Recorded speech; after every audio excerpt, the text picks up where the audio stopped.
शुरू करें। सभी पत्रकार बंधुओं को नमस्कार। पिछले एक साल से एक तथाकथित शराब घोटाले की जांच ईडी और सीबीआई के द्वारा की जा रही है। एक मनगढ़ंत घोटाला,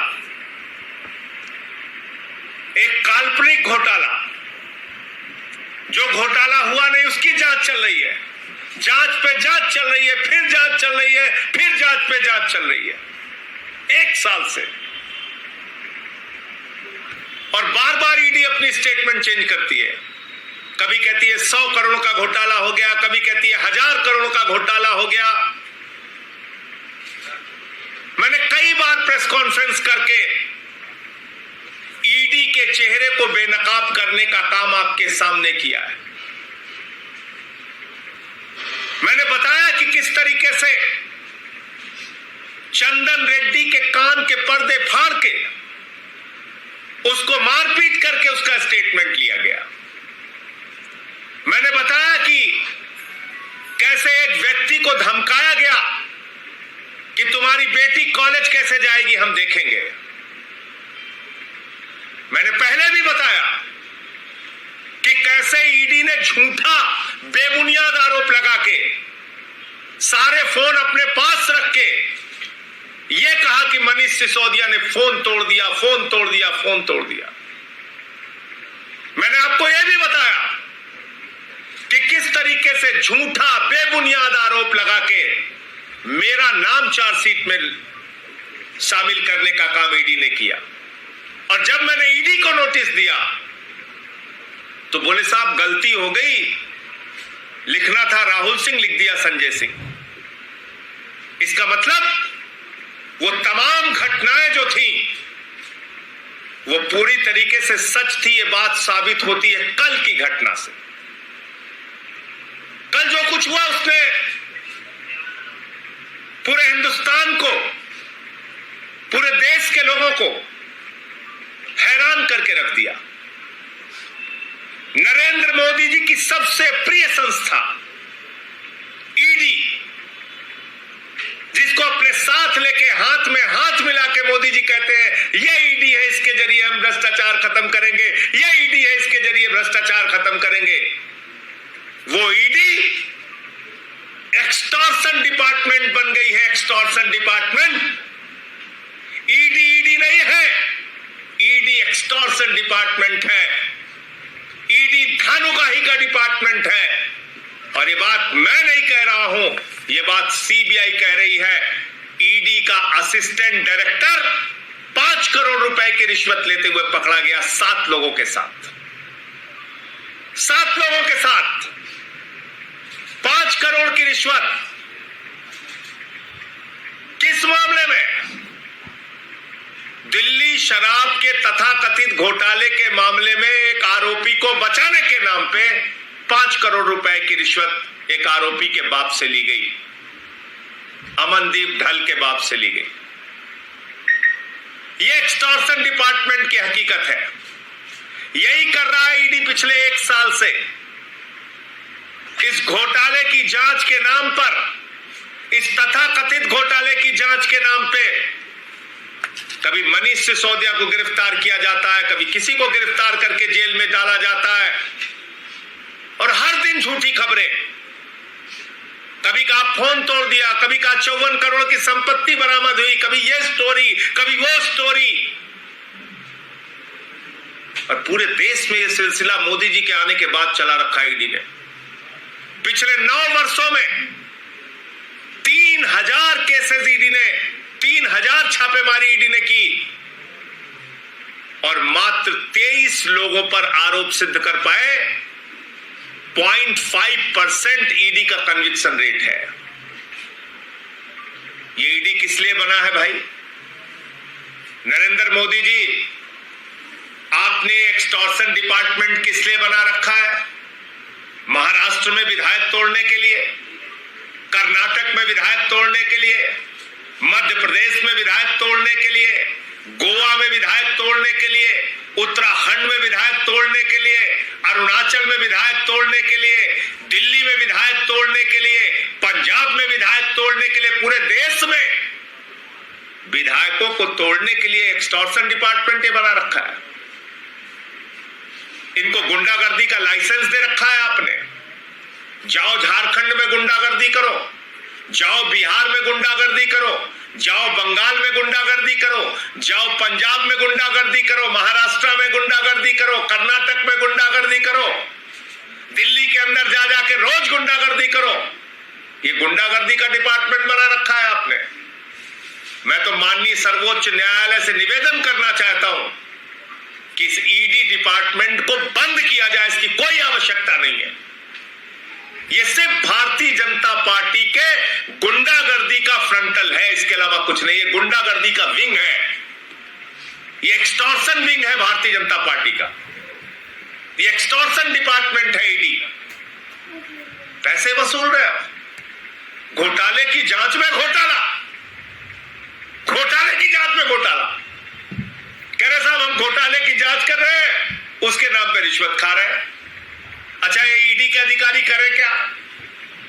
वो देख रहे हैं मोदी जी हमसे विधायक पकड़वाते हैं महाराष्ट्र में, उनको धमकवाते हैं, उनके ऊपर केस करवाते हैं, फिर उनको दे देते हैं 50 खोखा। विधायकों को तो मिलता है 50 खोखा, वो चले जाते हैं सरकार के साथ शामिल हो जाते हैं। ईडी के अधिकारी बेचारे एक भी खोखा नहीं पाते। तो भारतीय खोखा पार्टी ने खोखा अधिकारी तैयार किया। बोले खोखा खोखा तुम भी करो, जैसे वहां पे खोखा हम कर रहे हैं, यहां पे खोखा तुम करो। तो 5 खोखा का मामला है ये। 5 खोखा किसने लिया है? ईडी के असिस्टेंट डायरेक्टर ने दिल्ली के तथाकथित शराब घोटाले के मामले में, जो एक काल्पनिक मनगढ़ंत घोटाला है, उसमें एक आरोपी को बचाने के नाम पर 5 करोड़ रुपए की 5 खोखा की रिश्वत ली। और मेरा सीधा आरोप है कि ये एक्सटॉर्शन डिपार्टमेंट जो पैसे की वसूली करता है, इसका हिस्सा भारतीय जनता पार्टी के नेताओं को भी पहुंचता है। इसकी भी जांच होनी चाहिए। और ये क्या 5 करोड़ रुपए अकेले ये असिस्टेंट डायरेक्टर खा रहा था? ये पैसा किसको किसको गया? ईडी के किन किन अधिकारियों का इसमें हिस्सा है? इसकी पूरी जांच होनी चाहिए और वो सारे के सारे अधिकारी जेल के अंदर होने चाहिए। मैं तो कह रहा हूं ईडी डिपार्टमेंट जो एक गुंडागर्दी का विंग बनाया है भारतीय जनता पार्टी और नरेंद्र मोदी ने, इस पर तुरंत और तत्काल रोक लगनी चाहिए। ये डिपार्टमेंट बंद होना चाहिए। ये खतरनाक डिपार्टमेंट देश के अंदर पैदा हो गया है। जिनको सरकारी लाइसेंस है गुंडागर्दी करने का, जिनको सरकारी लाइसेंस है एक्सटॉर्शन करने का, ये तो एक मामला खुला। इनका काम करने का तरीका क्या है? आपको पकड़ेंगे, आपको जेल में डालेंगे, आपको ईडी के हवालात में रखेंगे, वहां आपको मारेंगे, पीटेंगे, कान का पर्दा फाड़ेंगे, आपसे किसी भी नेता के खिलाफ फर्जी बयान लेंगे, फिर उसको मीडिया में लीक करेंगे, फिर उसको पकड़ के जेल में डालेंगे। लगातार यही 1 साल से चल रहा है। 1 साल से यही सिलसिला। कभी कहते हैं 100 करोड़ का घोटाला, अब कह रहे हैं 44 करोड़ का घोटाला। हर जगह पूछा जा रहा भाई मनी ट्रेल बताओ, कहां पैसा पकड़ा गया, क्या पकड़ा गया, कुछ तो बताओ। मनीष सिसोदिया के गांव पे छापेमारी, दफ्तर पे छापेमारी, बैंक का लॉकर चेक किया, सरकारी घर चेक किया, कहीं कुछ नहीं निकला। लेकिन बस बोले जा रहे हैं। तो पकड़ते हैं, जेल में डालते हैं, फिर उनको कहते हैं देख इसके खिलाफ तुझे बयान देना, तेरी जमानत करा देंगे, इतना पैसा लगेगा। उससे पैसा लेते हैं, उसकी जमानत कराते हैं, बाहर लाते हैं, फिर उससे जो मनचाहा होता है स्टेटमेंट लिखी करने के लिए। तो इस डिपार्टमेंट को बंद कर देना चाहिए। टैक्स पेयर के पैसे से इनको तनख्वाह दी जाती है यही करने के लिए। तो मुझे इतनी बात कहनी थी। आपका कोई प्रश्न हो तो आप पूछ सकते हैं। अभी अगली सुनवाई होनी है मनीष सिसोदिया के मामले में सुप्रीम कोर्ट में, तो क्या या तो आप अपील कर रहे हैं पॉलिटिकल स्टेटमेंट के अलावा, क्या वहां जाकर के भी इसका रेफर होगा? देखिए इस तरह की चीज, देखिए ये कोई छोटी चीज तो है नहीं, न ये छुपी है, सारे मीडिया में चल रहा है। असिस्टेंट डायरेक्टर ईडी का कोई छोटा अधिकारी नहीं होता, वो गिरफ्तार हुआ है, उसके साथ एक यूडीसी गिरफ्तार हुआ है, उसके साथ 5 लोग और गिरफ्तार हुए हैं। और आप देखते हैं ना, नोट की गड्डी बना के लिखा रहता है ईडी। आपको पता है कितना पैसा पकड़ा इन लोगों ने? 2 करोड़ 14 लाख रुपए कैश और 1 करोड़ 90 लाख रुपए की ज्वेलरी पकड़ी है।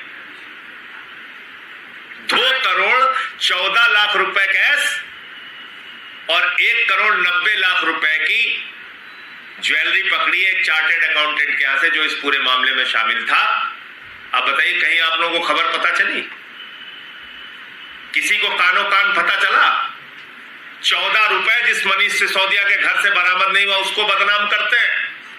और इनका खुद का अधिकारी जिस रिश्वतखोरी के कांड में शामिल है, उसके यहां से उससे जुड़े हुए लोगों से 2 करोड़ 14 लाख रुपए का कैश और 1 करोड़ 90 लाख की ज्वेलरी बरामद होती है। कहीं गड्डी बना के दिखाया नोटों का, ईडी जैसे लिखते हैं।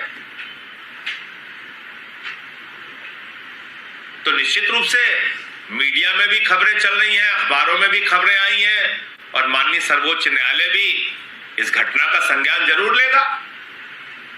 जब ईडी एक एक्सटॉर्शन डिपार्टमेंट के रूप में तब्दील हो चुका है, तो इसका संज्ञान तो निश्चित रूप से माननीय सर्वोच्च न्यायालय को भी लेना चाहिए। मैं ऐसी अपील करता हूं। संजय जी, इस साल आम चुनाव है और पिछले 1 साल से आप कह रहे हैं कि ये 1 साल से ये जांच चल रही है।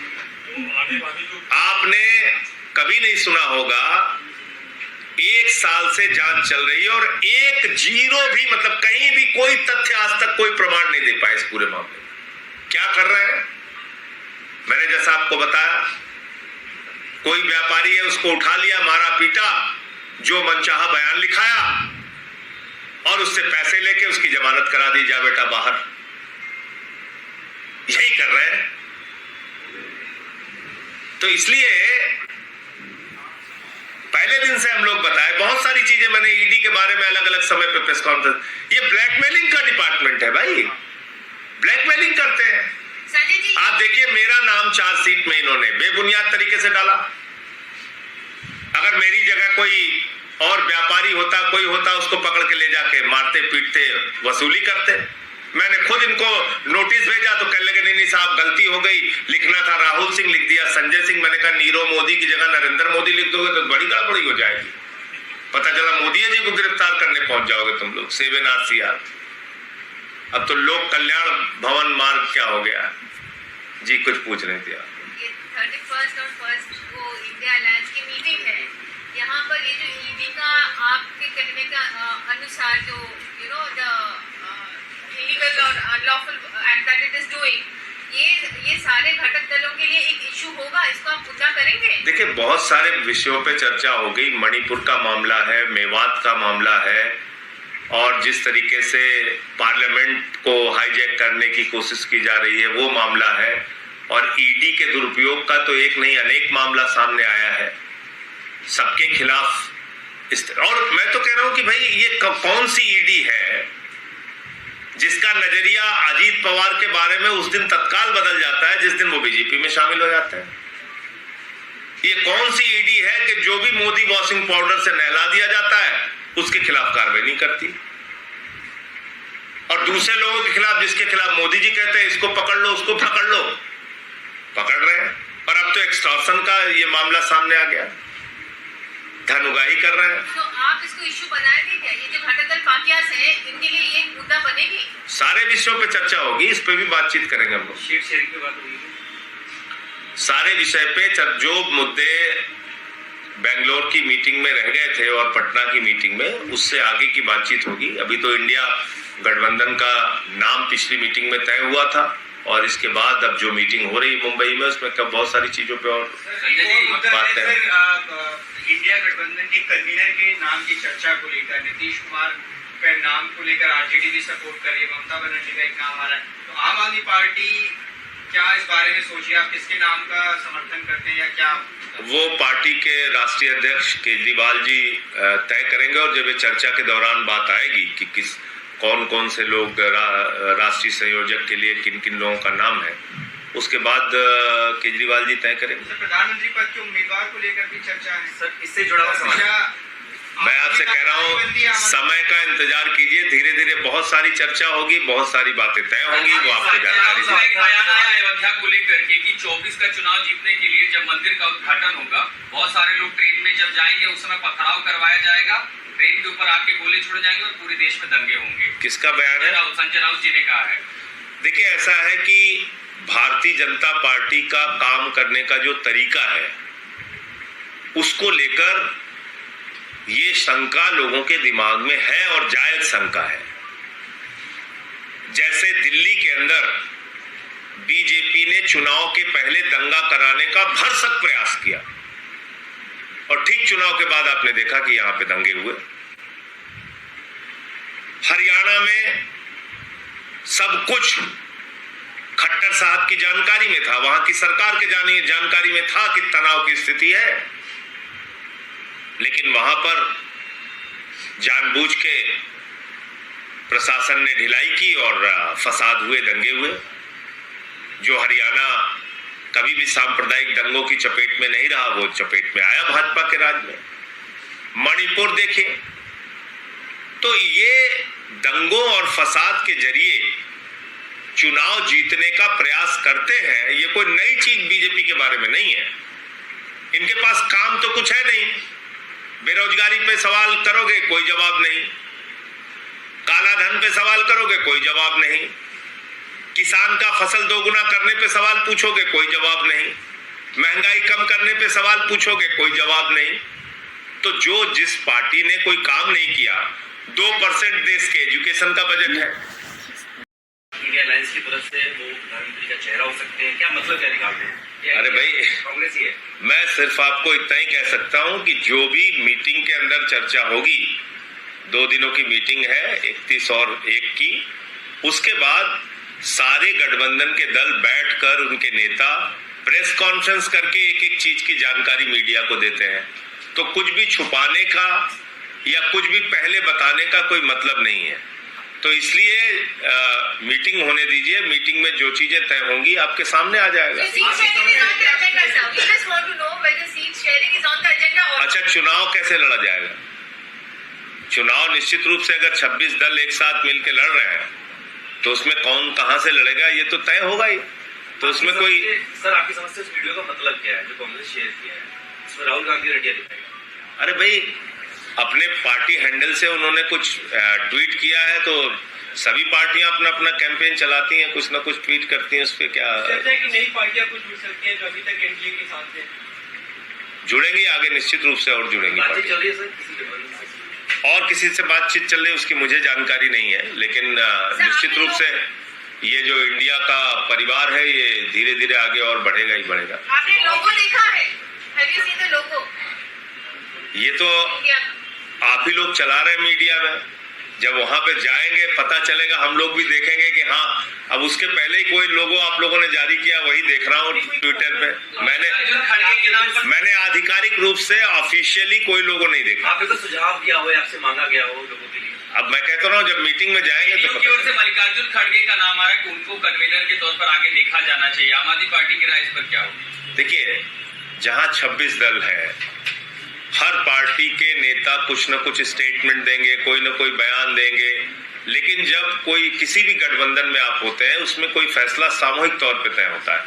तो सामूहिक रूप से जब सारे लोग वहां बैठेंगे, जिन नामों पर प्रस्ताव आएगा, हमारे नेता अरविंद केजरीवाल जी उस पर अपनी राय देंगे।